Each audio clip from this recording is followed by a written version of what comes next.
इनसे मिलिए।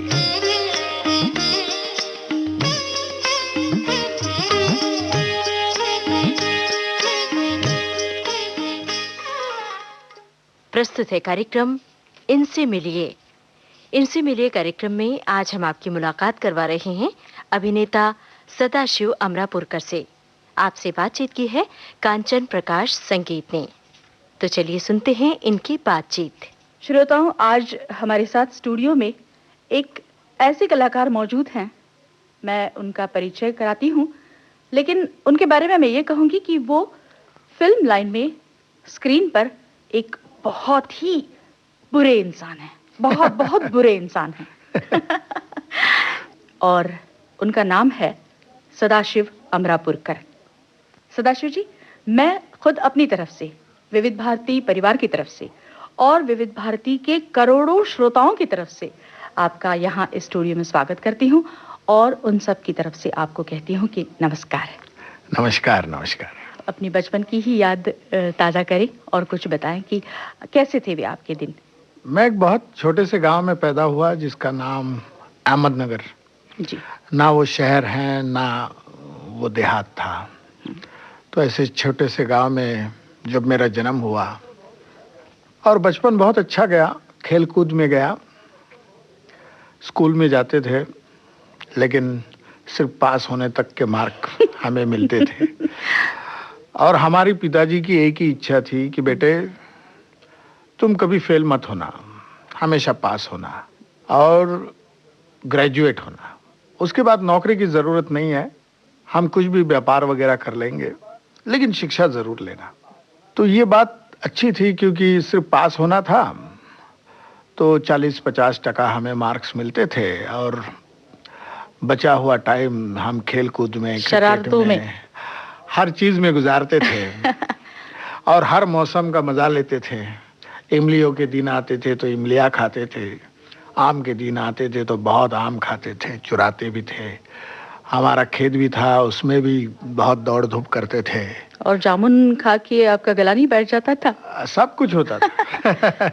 सब कुछ होता था। और हमारे जो रिश्तेदार थे वो और भी देहातों में रहते थे, तो छुट्टियों के दिन हम उनके साथ गुजारते थे। तो उनके साथ जंगल में घूमते थे, प्राणी पंछी सब देखते थे, बकरियों से खेलते थे, उनका दूध पीते थे। गाय को बछड़ा जब होता है तो क्या होता है, ये अनुभव मैंने वहाँ लिया और मुझे एहसास हुआ कि जब हम पैदा हुए थे तो हमारी माँ को कितनी तकलीफ हुई थी। तो इस तरह का बहुत अच्छा, बहुत जिसको हम समृद्ध कहेंगे, ऐसा मेरा जीवन बचपन का गुजरा है और उसका फल बहुत अच्छा है।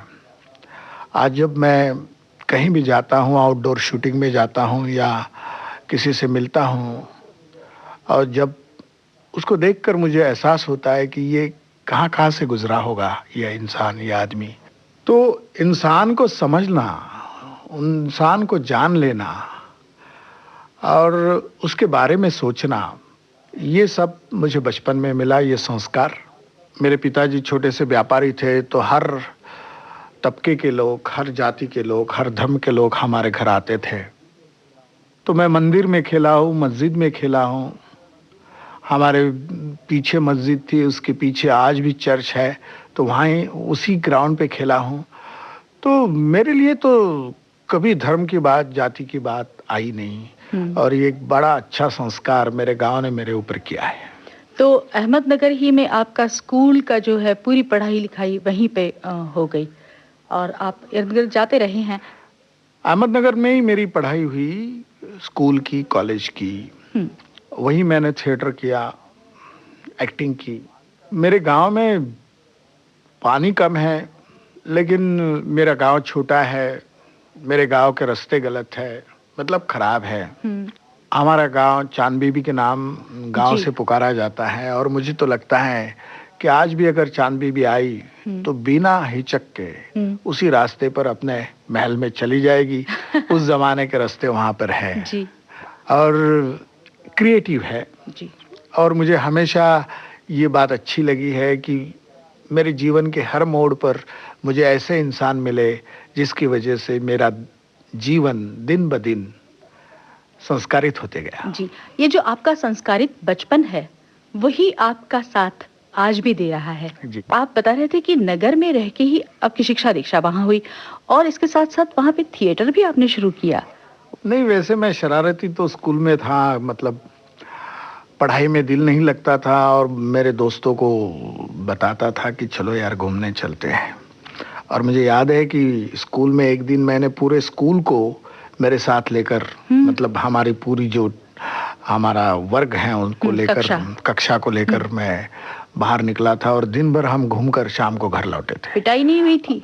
और घर दूसरे दिन जब हम स्कूल गए तो सब बच्चों ने कहा कि सदाशिव ने कहा, इसलिए हम निकले।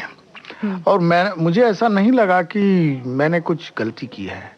मैंने कहा हाँ, हम बहुत बोर हो गए थे, पढ़ाई में दिल नहीं लगता था, तो ऐसा लगा थोड़ा घूमकर आए, इसलिए मैंने इनको कहा और ये सब मेरे साथ आए। हम बाजारों में घूमे, दुकानें देखी, फ्रूट्स देखें, फिर उसके बाद मिठाई की दुकानें देखी और शाम को घर लौटे। इसमें क्या बुरा है? लेकिन उस वक्त वो बहुत बुरा था, तो इसकी शिक्षा भी मुझे बहुत मिली। और स्कूल में मैं बहुत क्रिकेट खेलता था। मैं हमारी स्कूल की टीम में था, लेग स्पिनर था, बैटिंग भी करता था और क्रिकेट में इतना मन लगा हुआ था कि मुझे लगता था कि मैं क्रिकेटियर बन जाऊंगा। और जैसे मैं कॉलेज में आया तो हमारे कॉलेज की एक परंपरा रही है, हमारे कॉलेज की गैदरिंग में वन एक्ट प्ले कॉम्पिटिशन्स होती है जी। आज भी चल रही है वो, और बहुत अच्छी चीज़ है। उन्होंने बहुत बड़े बड़े कलाकार इस देश को दिए हैं, महाराष्ट्र को दिए हैं। तो उसमें एक बात थी कि बच्चे ही, मतलब विद्यार्थी ही एकांकी लिखते थे, विद्यार्थी डायरेक्शन करते थे और सब विद्यार्थी मिलकर वो वन एक्ट प्ले करते थे। और इसकी कंपटीशन थी और उस जमाने में बहुत बड़ा प्राइज उसके लिए रखा गया था जी। मुझे, मतलब रखा जाता था, आज भी रखा जाता है। और उसमें मुझे एक काम करने का मौका मिला और हम कहेंगे कि वो बिच्छू एक्टिंग का उसी वक्त हमें काटा। और उसमें मुझे 10 रुपये का प्राइज मिला उस समय। हाँ, और तब से मेरा क्रिकेट छूट गया और मेरी एक्टिंग शुरू हो गई। लेकिन बिच्छू ने काटा आपको और इसीलिए शायद आप विलेन बन गए, ऐसा तो नहीं हुआ? नहीं। नाटक करता रहा जी। धीरे धीरे नाटक में इतना मन लगने लगा, उसकी वजह से पढ़ने लगा, किताबें आईं, फिर किताबों में मन लगने लगा और दोस्त मिलने लगे, रात रात जागते रहे, बातें करते रहे। बहुत तूफानी दिन थे। हमारे पैर जमीन पर नहीं थे जी। हम मतलब हवा में दौड़ते थे। और यूथ फेस्टिवल्स वगैरह में बहुत सारे प्राइजेस भी आपने जुटाए होंगे? जी, यूथ फेस्टिवल में बहुत प्राइजेस लुटाए और हर बार हमारी एकांकी आती थी और उसको काफ़ी प्राइजेस मिलते थे। और जब हमारी गैदरिंग होती थी तो हमें 20-20, 25-25 प्राइज लेने स्टेज पर जाना पड़ता था और वो हमारे लिए सबसे खुशी की बात रहती थी। और इसी दौरान आज जो मेरी पत्नी है सुनंदा, वो तो स्कूल से हमारे साथ थी जी। प्रॉब्लम ये थी कि वो पहले बेंच पे बैठती थी, मैं लास्ट बेंच पे बैठता था क्योंकि वो बहुत होशियार थी और हम तो बस पिछड़े हुए जाति के लोग तो वो थे। पलट के नहीं देखती थी? उस वक्त उन्होंने नहीं देखा, लेकिन बाद में जब हम कॉलेज में इकट्ठा हुए तो धीरे धीरे उनका ध्यान हमारी तरफ गया जी। हमारे अंदर हम दोनों एक दूसरे को चाहने लगे और बाद में हमने शादी भी कर ली। तो उस वक्त एक फिल्म आती थी जिसका नाम था आराधना और उसका गाना था मेरे सपनों की रानी कब आएगी तू। आ तो गई। लेकिन आप आगे ये बताइए ना कि थिएटर की जो बात है वो वहां से आपकी शुरुआत हो गई जी। जब आपके मन में ये सुगबुगाहट होने लगी थी कि मुझे ये सब कुछ पढ़ाई वढ़ाई नहीं करनी है, तो आपके मन ने ये भी ठान लिया कि आगे जाके एमए वगैरह नहीं करना है? नहीं, बीए होने के बाद मैंने यही सोचा कि मैं थिएटर करता रहूँगा, प्रोफेसर बनूंगा और प्रोफेसर बनने के बाद कॉलेज में थिएटर करूँगा, क्योंकि हमारे कॉलेज में मधुकर तोरनमल थे जो प्रोफेसर थे और जी। थिएटर भी करते थे। तो वही आदर्श मेरे सामने था, इसलिए मैंने सोशियोलॉजी लेके पूना गया, पूना यूनिवर्सिटी में दाखिल हुआ। लेकिन उस वक्त भालबा केलकर के साथ पीडीए में नाटक करता रहा। जी। रात भर जागते थे, पैदल यूनिवर्सिटी वापस आते थे। और एक दिन भी मैं क्लास में गया नहीं। उस वक्त हमारे head of the department Vidyadhar Pundlik ji थे। तो एक दिन पीडीए का एक प्रोग्राम था, तो उसमें उनको एज ए चीफ गेस्ट बुलाया था। तो मेरा नाम सुनकर उन्होंने कहा कि देखो, मुझे आपका नाम कुछ याद आ रहा है। मैंने कहा यस सर, आप मुझे सिखाते हो।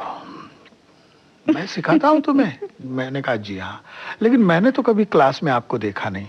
हाँ बिल्कुल याद आया, मैं जो हर रोज ये लेता हूँ, हाँ रोल कॉल लेता हूँ, उसमें आपका नाम होता है, लेकिन आप कभी दिखे नहीं। तो मैंने कहा देखो, ये पीडीए में मैं नाटक कर रहा हूँ, रिहर्सलें करता हूँ, 11 बजे खत्म होती है, तब तक वो पीएमटी की बस नहीं होती, फिर पैदल यूनिवर्सिटी तक जाना पड़ता है। तो रात को लेट सोते हैं, तो सवेरे लेट उठते हैं, तो आपका पीरियड हो जाता है। एक काम करो, नाटक करते हो अच्छा है, लेकिन बीच में कभी कभी आया करो, ताकि मैं आपका रोल कॉल में नाम लिख दूंगा। अच्छा लगा सुनकर। मैंने कहा सर क्या करूं, मैं नाटक के सिवा जी नहीं सकता। तो उन्होंने कहा ये अच्छी बात है, आप आगे बढ़िए। और थिएटर करने लगा। तो फिर उसके बाद उसी वक्त 1 साल हुआ था, तो मुझे आपकी आकाशवाणी की तरफ से एज ए अनाउंसर नौकरी मिली। वाह। तो मैं परभनी में अनाउंसर था 6 महीने, जहाँ पे कृषि विद्यापीठ है। जी। और फिर वो नौकरी छोड़ी मैंने, क्योंकि तबीयत खराब हो गई। आपको कैसे लगता था जब माइक्रोफोन के सामने? मुझे लगता है उस समय शायद पहली बार आप स्टूडियो में अकेले बैठ के बात कर रहे होंगे श्रोताओं के साथ, तो कैसा लगा था आपको? नहीं अच्छा लग रहा था, लेकिन सामने पैक्स बैठते थे। मतलब प्रोग्राम ऑफिसर। जी, और वो हमेशा ध्यान से सुनते थे कि मैं क्या कह रहा हूँ, क्या बोल रहा हूँ।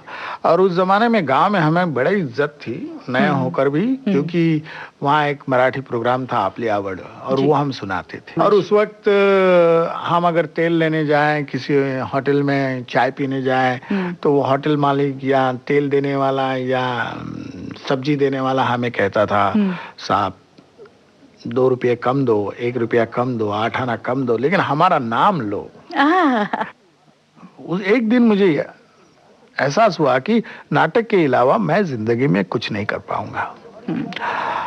और इस बार जब फाइनली मुझे पिताजी ने बुलाया, तो पिताजी को मैं मिलने गया, तो पिताजी ने कहा अगर तेरे जीवन में यही ट्रेजेडी लिखी है तो जाओ करो। और उस वक्त मुझे फिल्म के बारे में ABCD भी मालूम नहीं था, और मैं आया था। आपके अर्धसत्य के रामा शेट्टी को लोग आज भी याद करते हैं। जी, जी। और मैं तो कहूँ कि एक विलन के लिए एक नया चेहरा आपने उस समय दिया, और कुछ विलन की तरफ देखने का लोगों का नजरिया भी उसी भूमिका से बदल गया। जी।